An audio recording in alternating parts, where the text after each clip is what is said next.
এত সুন্দর একটা সকালে রবীন্দ্রনাথের একটা কবিতা খুব মনে পড়ছে। রবীন্দ্রনাথ ঠাকুরের হঠাৎ দেখা।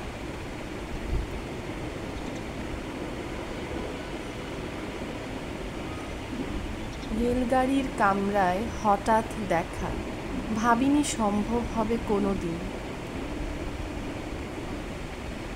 আগে ওকে বারবার দেখেছি লাল রঙের শাড়িতে, ডালিম ফুলের মতো রাঙা। আজ পরেছে কালো রেশমের কাপড়, আঁচল তুলেছে মাথায়। দোলন চাপার মতো চিকন গৌর মুখখানি ঘিরে মনে হলো কালো রঙে একটা গভীর দূরত্ব ঘনিয়ে নিয়েছে নিজের চারদিকে। যে দূরত্ব সর্ষে ক্ষেতের শেষ সীমানায় শালবনের নীলাঞ্জনে। থমথম থমকে গেল আমার সমস্ত মনটা। চেনা লোককে দেখলেম অচেনার গাম্ভীর্যে। হঠাৎ খবরের কাগজ ফেলে দিয়ে আমাকে করল নমস্কার। সমাজবিধির পথ গেল খুলে, আলাপ করলেন শুরু।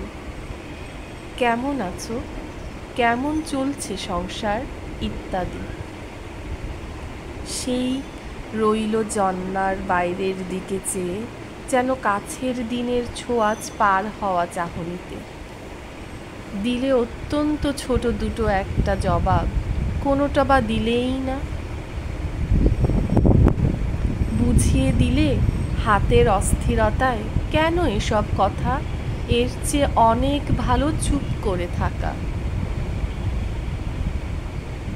আমি ছিলাম অন্য বেঞ্চিতে ওর সাথীদের সাথে, এক সময় আঙ্গুল নেড়ে জানালে কাছে আসতে। মনে হলো কম সাহস নয়, বসলুম ওর এক বেঞ্চিতে। গাড়ির আওয়াজের আড়ালে বললে মৃদুস্বরে, কিছু মনে করো না, সময় কোথা সময় নষ্ট করবার। আমাকে নামতে হবে পরের স্টেশনে, দূরে যাবে তুমি, দেখা হবে না আর কোনো দিনই।